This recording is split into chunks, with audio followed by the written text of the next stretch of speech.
پچھلے دنوں ایک کاروباری بندے سے میری ملاقات ہوئی.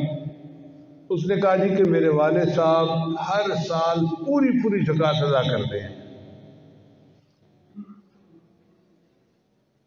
میں نے کہا پھر تو اور برکت ہوگی آپ کے کام میں. کہنے لگا اللہ نے اتنی برکت دی کہ ہماری سوچوں سے زیادہ. میں نے کہا مجھے کوئی واقعہ سنائیں. کہنے لگے ہم نے پوری زکوٰۃ رمضان میں ادا کر دی اور اس کے بعد سندھ کے اندر طوفان آ گیا جیسے سیلاب آتا ہے. تو کہنے لگا کہ جو ڈی سی او صاحب تھے نا وہ آئے میرے والد صاحب کے پاس اور انہیں کہنے لگے کہ دیکھیں اس موقع پہ ہمیں سندھ کے لوگوں کے لیے کچھ امداد بھیجنی ہے.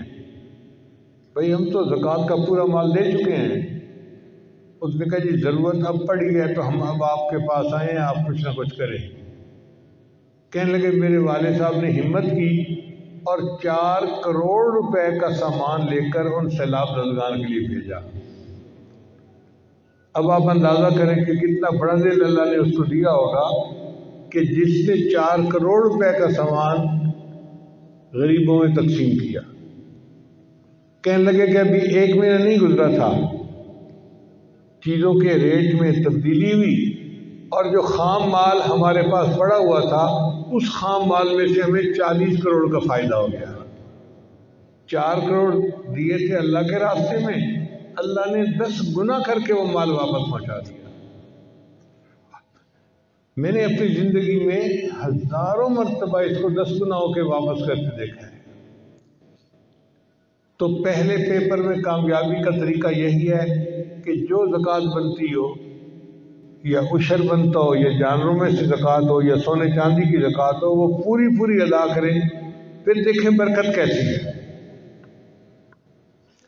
اس میں سمجھنے والی بات یہ ہے کہ اللہ تعالیٰ نے مال پر زکوٰۃ نہیں لگائی. فالتو مال جو نصاب کا مال تھا اور 1 سال آپ کے پاس پڑا رہا, آپ کے کام کا نہیں تھا, فالتو تھا, سرپلس تھا, اس پر زکوٰۃ لگتی ہے. بھائی دیکھیں اللہ تعالیٰ اگر چاہتے تو حکم دے دیتے کہ میرے بندے جو تیری ضرورت کا ہے وہ تیرا اور ضرورت سے زیادہ ہے تو وہ سب غریبوں کا سب غریبوں میں تقسیم کر دو, تو ہم 100% مال غریبوں میں تقسیم کرنے کے پابند ہو جاتے. مگر میرا مالک کتنا کریم ہے, اس نے کہا نہیں, جو تمہارے پاس فالتو مال ہے نا اس میں سے 2.5% تم غریبوں میں تقسیم کرو اور 97.5% جو ہے وہ تمہاری تنخواہ تمہارے لیے حلال ہے. آپ نے زندگی میں کوئی ایسا پے ماسٹر دیکھا ہے, کوئی اتنی تنخواہ دینے والا بندہ دیکھا ہے کہ جو 2.5% مال تقسیم کرنے کی تنخواہ 97.5% دے رہا ہو, اور اس سے مال اللہ کی حفاظت میں بھی آ جاتا ہے. چنانچہ جو بندہ زکوٰۃ صحیح طرح سے ادا کرتا ہے نہ اس کے گھر میں آگ لگتی ہے, نہ اس کی چوری ہوتی ہے, نہ کچھ ہوتی ہے, اللہ کی حفاظت ہوتی ہے.